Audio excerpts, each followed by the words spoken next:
اب سے ہم کیا بولیں گے کہ جو بھی مجھے ملا اللہ نے مجھے میرے حق سے زیادہ دی. نعمتیں گننا تو شروع کرو.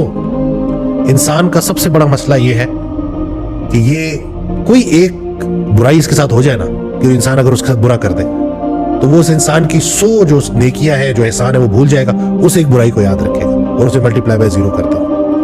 اور یہی معاملہ معاذ اللہ انسان اللہ کے ساتھ بھی کرتا ہے کہ ذرا سا کوئی ایک چیز مشکل آتی ہے تو وہ اللہ کے وہ سارے انعامات وہ احسان بھول جاتا ہے اور اسے ایک چیز کا گلہ کرنا شروع کر دیتا ہے. اور آپ کو اندازہ بھی نہیں ہے کہ جب ہم گلہ کرنا شروع کرتے ہیں, جب ہم راضی نہیں ہوتے اپنی زندگی میں, تو کس حد تک وسوسے بڑھتے ہیں.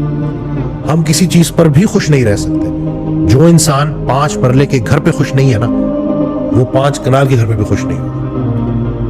یہ بات سمجھیے کہ یہ کتنی ضروری ہے, اس بات کو سمجھنا. خوش نصیب وہ ہے جو اپنے نصیب پر خوش ہے. تو آج سے ہم یہ کہنا شروع کریں گے کہ یا اللہ تیرے مجھ پہ اتنے احسانات ہیں, آپ کے مجھ پہ اتنے احسانات ہیں کہ میں جو آپ نے مجھے دیا ہے نا وہ بالکل بہترین دیا ہے اور میں اس پہ راضی ہوں. جو جیسا آپ بہتر سمجھتے تھے آپ نے بالکل ویسا مجھے دیا.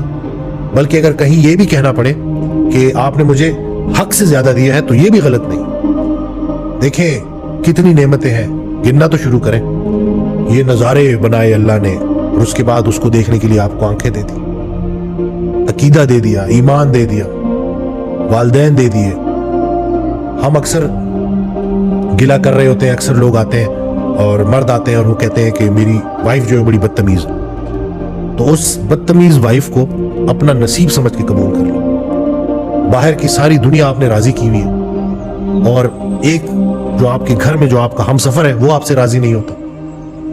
اتنی انا کا مسئلہ بنایا ہوا ہے ہم نے کہ اس میں ہم اس بندے کو نہیں راضی کر سکتے جس کو راضی کرنا سب سے زیادہ ضروری ہے, بلکہ اس کو ہم اتنا نظر انداز کرتے ہیں.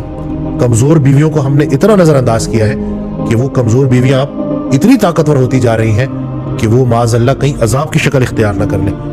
اور یقین جانے جو میں سن رہا ہوں, جو میں دیکھ رہا ہوں نا, یہی ہوتا نظر آ رہا ہے. رشتے کمزور ہو گئے. پہلے دشمن جو ہے نا دور کہیں رہا کرتے تھے, اب گھروں کے اندر ہی جاری دشمن ساتھ ساتھ رہ رہے. کیا ہو گیا ہے؟ چھوٹی سی زندگی ہے, 4 دن کا میلہ ہے, پھر اس کے بعد یہ سب ختم ہونے والا ہے. تو یہ جو کچھ عرصے کا سٹے ہے عارضی اس دنیا میں, اس میں بھی ہم راضی نہیں رہ سکتے. یہ جو قریبی ارد گرد رہنے والے ہیں نا, انہی کا پوچھا جائے. اور جب ہم نکاح کرتے ہیں تو وہ وعدہ ہے, تو زیادہ تر لوگوں کو تو وہ وعدہ ہی یاد نہیں ہے اور ہمارے وعدوں کا اللہ ہم سے پوچھے گا. اور یہ شادی ہے نا, یہ بھی وعدہ ہے کہ شادی کرتے وقت ہم نے تمام کوالٹیز اور تمام پرابلمز کے ساتھ ایک انسان کو اپنی زندگی میں قبول کیا تھا. آج اس کی وہ چھوٹی چھوٹی غلطیاں بھی ہمیں اتنی بڑی بڑی نظر آ رہی ہیں کیونکہ ہمیں وہ وعدہ بھولا ہوا ہے.